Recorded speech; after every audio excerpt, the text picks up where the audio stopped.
Cry It Out Loud, a podcast by Chasing the Rainbows with your host, Bernice Quisenberry. This week's podcast episode is with Dr. Serena Wu, maternal and fetal medicine doctor, specialist who also experienced her own baby loss. And we just appreciate her being willing to come on here and to do our Ask a Maternal Fetal Medicine Doctor segment for all of our survivors out there to hear. So welcome, Serena. Thank you for coming back. Thank you so much for having me, Bernice. It's a pleasure and an honor, as well as a privilege to be here on your podcast. I am super excited about today's podcast because I think not only do we want to answer any survivors' questions, but also have a discussion about topics that you may have questions about. You know, whether that is, diabetes in pregnancy or hypertension in pregnancy, you will be seeing most likely a maternal fetal medicine specialist. So today's podcast, I'm excited to open that up to show you what some of the things that we can and we will talk on your podcast, just as an example. Absolutely. Well, I appreciate you sharing that, Serena, because it is so important just to go through different topics, different things that happen to us survivors, during the whole entire process, and to have that safe space that we can go to and someone to turn to that's not in a threatening environment, because it was really hard for me, for example, to return to my doctor's office after we went through our loss and to see my physicians and things like that. So just to have a place where they can go and they can ask questions, from another expert is just always was always great, because I always felt like I couldn't get enough ears or eyes on Brooke's chart and on what happened during our birth story. So Right. Thank you. Right. Yeah. No, exactly. And exactly to your point, to be able to do that in a safe place. Yeah, absolutely. But I just want to real quick do the disclaimer here. We're not trying to give out medical advice, medically treating any person, diagnosing any person, providing second opinions, virtual consults all throughout our entire podcast. For medical advice, treatment, or diagnosis, please consult your primary care physician or obstetrician. And like Serena and I were saying, this segment is just to give some peace for our listeners who are struggling with some questions, that happened during the whirlwind of events, when we went through our traumatic losses of our babies. And we just want to be able to keep and open the dialogue without feeling judged or silenced around our losses. So our intention is solely to help survivors process their traumatic loss. So any requests that you may have on different topics, like Serena mentioned, or anything, around your loss, please write in at criedoutloudpodcast.com, because we not only want to address questions that survivors have around their own loss, but we also want to make sure that we're addressing, topics and discussions that come up too, and that others are probably feeling as well, and probably want some answers too. Right. What makes a pregnancy high risk isn't just only the pregnancy itself, which could be your cervix was considered too weak by your doctor and you needed a stitch to close it up. If you had twins, for example, or triplets, that makes your pregnancy high risk. If there's something going on with the baby. So it's not just maternal conditions that can make your pregnancy high risk. Your pregnancy can be high risk for a whole bunch of other things that you don't realize until you're in the middle of it and something's going on. Yeah, until you're living it. You're exactly right.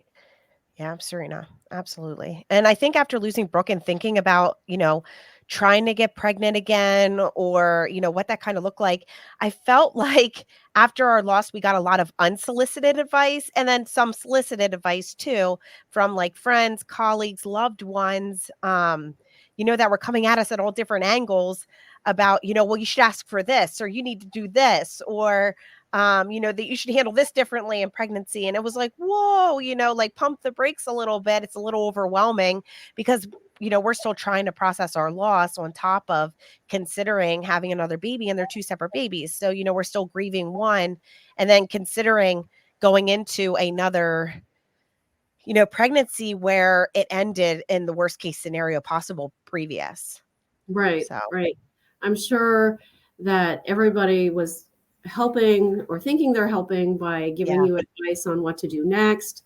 I'm sure also that one or parents go to different like doctors or providers just to say, what would you do next? What should we Yeah. do? And you might get a lot of advice. And depending on the advice, it might not be the most up to date, or maybe something that was done 5 years ago, but isn't necessarily done currently. Right. And I think it's really important to have those open discussions and to know, the difference, especially um, like things that you should talk to your maternal fetal medicine doctor about. Because what's interesting is, not having or needing a maternal fetal medicine doctor before, it was like, now needing one with my age and all the things. And then, with Brooke, and then after Brooke and the complications with pregnancy, I didn't know how to go about, or what I should be asking, or what I should be suggesting, or how do you even open that dialogue? It's because you turn to your doctor and you just expect them to know, and you just kind of go with it until a tragedy happens, and then it's like, okay, now I need to advocate, or I need to talk more effectively with my doctor, or understand things a little better, I think. Right, right. So I think that's a perfect segue into this article that the Society of Maternal Fetal Medicine put out. And it has been revised multiple times. And the latest revision was December of 2022. And the title of that article is 18 Things Physicians and Patients Should Question. So 18 things that doctors or your whether it's your family medicine doctor or your internist or your OBGYN, even your MFM, that may be recommended for the next pregnancy, Yeah. depending on what occurred in your previous pregnancy. If you had a complication, a maternal complication, or multiple complications. These are things that they recommended that the physician and the patient should question together, which I think is perfect, because I think that dialogue and that partnership with your doctor as you move forward with the next pregnancy is so important. You know, It really is. And yeah, because you need that partnership, because you're trusting your life, you're trusting your baby's life with your doctor. And not that they're God, they have any control over situations, but just saying that, I want you to deliver my baby. And that means so much, coming from a baby loss survivor who just went through, the worst case scenario. So it's like, when you pick your doctor, it's like a beautiful union between two people. And I mean, they're going to be in the delivery room with you. They're going to see your baby for the first time with you. Like, they're going to get to experience all those first with you. And it's like, okay, like, you just have to feel like you can have those trusted conversations and honest conversations with them, because they're not going to know if something might come up or something's going wrong unless you tell them, and you can feel comfortable doing so. So I love having this open dialogue, and feeling like, you have this communication and things like that going back and forth. So right, right, right. yeah. So let's dive into the first one. I'm going to actually let you take it away, Serena. Yeah. Yeah. So the first one that they suggest is to not do an inherited thrombophilia evaluation for those women who've had histories of pregnancy loss, babies that were growth restricted, um, patients whose pregnancies were complicated by preeclampsia and by placental abruption. And I know that, and this is why you need, and I know Bernice we'll have this article for anybody who wants a copy of it. We'll be happy to share it with you, because there are a lot of big medical words here, or medical Yes. terms that you're like, what? And but to break it down, so this is for women who pregnancies were complicated by either recurrent pregnancy loss, which is generally speaking 3 or more miscarriages, and a miscarriage is generally speaking in the United States, it can be less than 20 weeks. I know we typically use 13 weeks and under. But most women can't wait to 3. Actually, we start doing testing and we start looking into what could be the cause actually after 2. I know the recommendation is 3, but I know doctors start looking as soon as a woman has hit 2. Growth restriction. So you've gone to see your doc and they're doing an ultrasound and they do a weight on the baby and they do measurements. And if that combined weight is less than the 10th percentile, and especially if it's less than the 3rd percentile, that's when your baby, you'll hear those terms, growth restricted. And I mean, we can, if a listener out there wants to know more about growth restriction, that can be a topic of certainly a topic that we talk about on another. Preeclampsia is also another medical term of a condition that only women can get because you only get it in pregnancy. It has to do with high blood pressure and protein in the urine. And unfortunately, the only cure for preeclampsia is to deliver the baby, and you basically can get it from any time after 20 weeks to term, so by 40 weeks. So I don't want to scare anybody with this. The majority of women do not get preeclampsia. There are risk factors for preeclampsia, but once you have it, you will know everything about it. Because you end up diving into that world of women who've had preeclampsia. And placental abruption is just a term that the placenta, which is the attachment that connects the baby to you, and is starting to be considered another organ, is the thing that filters the nutrients and the oxygen from you to the baby, and the baby releases its things back to the mom. So it's that organ that attaches uterus and is the filter between mom and baby. So inherited thrombophilia is a blood work, and it's a bunch of laboratory evaluations for something that you may have gotten from mom and dad. That's what inherited means. You inherit something from mom and dad. And thrombophilia is just fancy medical term for something that makes you clot more. So making you form more blood clots. Now, pregnancy is a state that you form a lot of blood. You are at higher risk to form blood clots. So having an inherited condition where you're more predisposed on top of being pregnant can make you more likely to form a blood clot in pregnancy. So Bernice, as you know, as you might know, that's pretty scary thing. Absolutely. 100%. Yeah. So this first thing is actually saying in all of these conditions, we actually use to evaluate all women who've had recurrent pregnancy loss, babies who are extra small, women who've had preeclampsia, women whose pregnancy, they ended up being delivered because of a placental abruption. They are saying, don't do it. We used to do it, but now they're saying, don't do it. And the reason for that is that they've actually found that that doesn't lead to any of these things. Okay. Well, that's good. Yeah, because I was under the impression, more testing the better. Like let's do as much as we need to, but if it's not needed or warranted because it doesn't have any relevance to either thing, well, that makes sense then. Right. Now, there is one thrombophilia, and I think, in a stillbirth evaluation, this may be worthwhile, is to test for antiphospholipid antibody syndrome. And that is an inherited thrombophilia. But there are other laboratory evaluations of other ones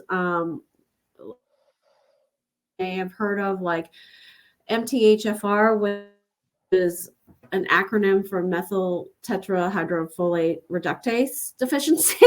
So again, a mouthful, but Right.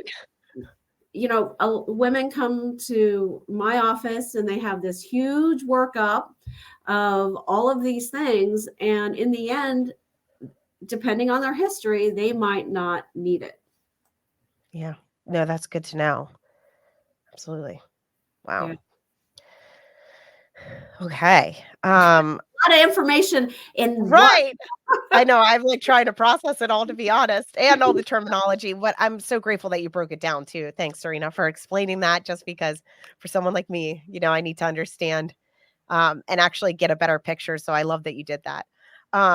Yeah. So the next one says, don't make irreversible decisions based on the results of cell-free DNA screening tests. Right. So, I mean, right. do you remember? I'm sure you've had this test, Oh, yeah. which is done basically as soon as you hit about 10 weeks. It can be done a little sooner, but you need to have some fetal cells circulating in your bloodstream. And that usually is about 10 weeks. When you have enough percentage, then they can run this test. But Right. I'm sure you've had this test performed. Absolutely. Yep. We have done the full gamut of DNA testing. And it was around 10 weeks. And it was also the one I only remember specifically too, because we got the gender reveal early because of it. Right. Yeah. And so this test, it's an amazing blood test. It's basically taken out like some of the more traditional testing, but they're more invasive testing, where you can definitively be able to tell using the baby's own skin cells, using the placenta to give you similar information. But this is just a blood test. It's not invasive. It has changed the landscape of genetic testing, because I would say 98 to 99% of women utilize this test to at least get that first look-see as to whether or not the baby has anything going on with their genetic makeup, and as well as finding out what the gender is. Yeah. A lot of times we get I want the gender test, please. So It's exactly right. That's how I remembered it at first. Yeah. And then understanding later down the road, like the importance behind it, especially being advanced maternal age and things like that, testing for different things that you can know early, or then have a game plan or do further testing to see if it is an actual thing. right. And so this cell-free DNA screening test can give you some early information about whether your baby has Down syndrome, whether your baby has an extra chromosome at the other common genetic issues that a baby may have that can still lead to a live born, but may then have other consequences. So like stillbirth or life-limiting diagnoses. And that's like trisomy 13 and trisomy 21. And again, fancy medical meaning that there's an extra chromosome at that location. Okay. Long time ago, we all have 42 chromosomes, of which we have 20. Am I saying that right? 46. Sorry, not 42. 46 chromosomes, of which 22. Yeah, 22. We have 22 pairs, and then we have our sex chromosomes, XX or XY. So we have a 46, and they number it from 1 to 22. So that's how they did it, and that's how they stuck with it. So you have 2 chromosomes at every position, 1 to 22, and then 45 is either X, and 46 is either X or Y. 45 is either X or Y, and 46 is either X or Y. Yeah. And trisomy just means there's 3 instead of 2 at that particular location. What this number two is saying is that actually that blood work is a screening test. And this goes into what's a screening test and what's a diagnostic test. Right. So a screening test just screens the possibility. It doesn't give you the actual diagnosis. And that is so hard because you get a test back that says, okay, your baby doesn't have X, Y, or Z, but then your baby has an anomaly, a structural problem. Either the heart's wrong, the brain looks funny, the bowels are outside. There's something not going well with your baby. But wait, my testing was normal. Or you could have the other thing where something comes up, like your baby has Down syndrome or, has that extra chromosome, at least on that testing, but everything on ultrasound looks normal. Yeah. So what this is saying is that actually that cell-free DNA test is a screening test because there is a percentage or probability that it could be a false positive. And so Right. the next test would be to do an invasive test, which is depending on where you are in your pregnancy, you could do something called chorionic villus sampling, where they just sample the placenta. That is usually done in the time frame of 10 to 13 weeks. Or you do amniocentesis, which is done after, it can be done as early as 15 weeks. But usually done 16 weeks and beyond. You can do an amnio at any point in time, generally after 15 weeks. Yeah. Well, and I think that is so important, like you said, the screening versus the diagnostic, just because, like they're saying here, don't make an irreversible decision or something, based on the screening, go for further testing, do Right. something more than, just this Right. base. It's almost like a baseline, right? Is that? Gives you that first look-see, and where again, if it comes back where your baby might have something that you're like, oh my gosh, Right. is it, then you need to talk. You've heard, if your OB or your provider performs this test, you will also then speak with a genetic counselor who will break that test down further for you and explain why it's only a screening test. It's not 100%. It doesn't mean necessarily your baby has that. And so that is why this recommendation, which is, don't decide, for example, my baby has this, so now I want to interrupt the pregnancy. Right. No, that's important to know. Absolutely. Um, it says to, like, don't screen for fetal growth restriction with Doppler blood flow studies. That's interesting. Right. So, this how this is broken down is that you otherwise have a normal pregnancy, nothing's going on. What this is saying, don't go looking for problems. Don't go looking for this problem based on this study. So we used to look at like uterine artery Dopplers, and depending on the way that waveform might look, that flow of the blood going through that artery, your pregnancy may be then at risk for having a baby who is smaller than it should be.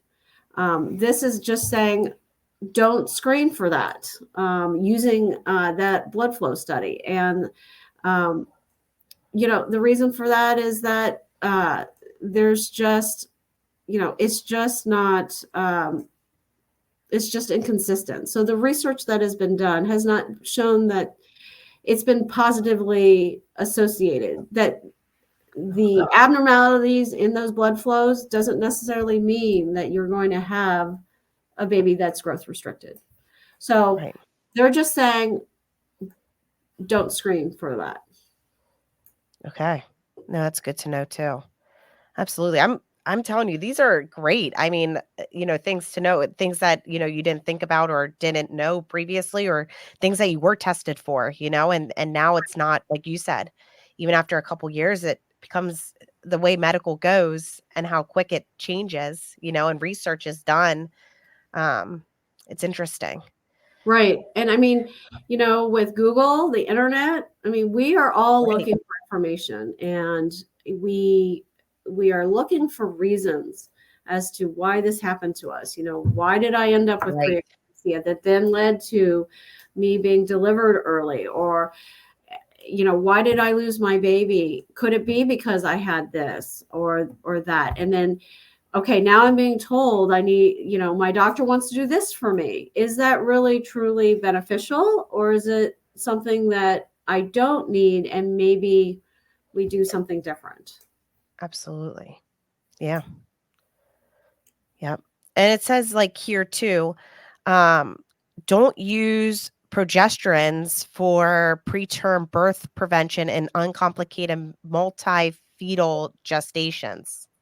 Yeah, so that's just multi-fetal gestations is just, again, a mouthful for twins. Right. Yeah. I was gonna say, isn't it twins or multiples? Like I okay, good. Yeah, just a mouthful for something that's Wow. really Yeah. easy as twins and triplets. We don't Yeah. really see quads anymore. I mean, so, Okay. Yeah. Yeah. but progestins have gone up and down, and actually, I think at some point we should probably go over the progesterone data, because now progesterone has been taken off as being Yes. beneficial for preterm birth prevention. I'm sure there is a Oh. generation of women who've had the shots. The Oh progesterone, yeah, my husband. Oh, God love him every week on, switching right? butt cheeks. Poor Yeah, guy. Oh, right, I was not good with getting shots either. So, it took me about 30 minutes to 45 minutes to work up to it. But yeah. right. Yeah, Whoo. Yeah. exactly. So, this is actually saying don't even use it for Wow. multiples, for someone Wow. who Yeah. has twins. And actually, we kind of knew that, but I think we, well, it can't hurt, if we give Yeah. it multiples, or, the data out there actually was, we really didn't recommend it, just because it might be more harmful to use it in twins, and triplets. So I think this is just saying, please don't do it. It has not been shown to reduce preterm birth. Wow. Yeah. And I find it interesting too that it's saying specifically multiples. What about singular? Um, it the more research has come out that Yeah. has shown that it hasn't been beneficial. So Right. that's why the FDA pulled it. That, okay, it can't be used for that indication anymore. Now that is for the IM injection. Yes.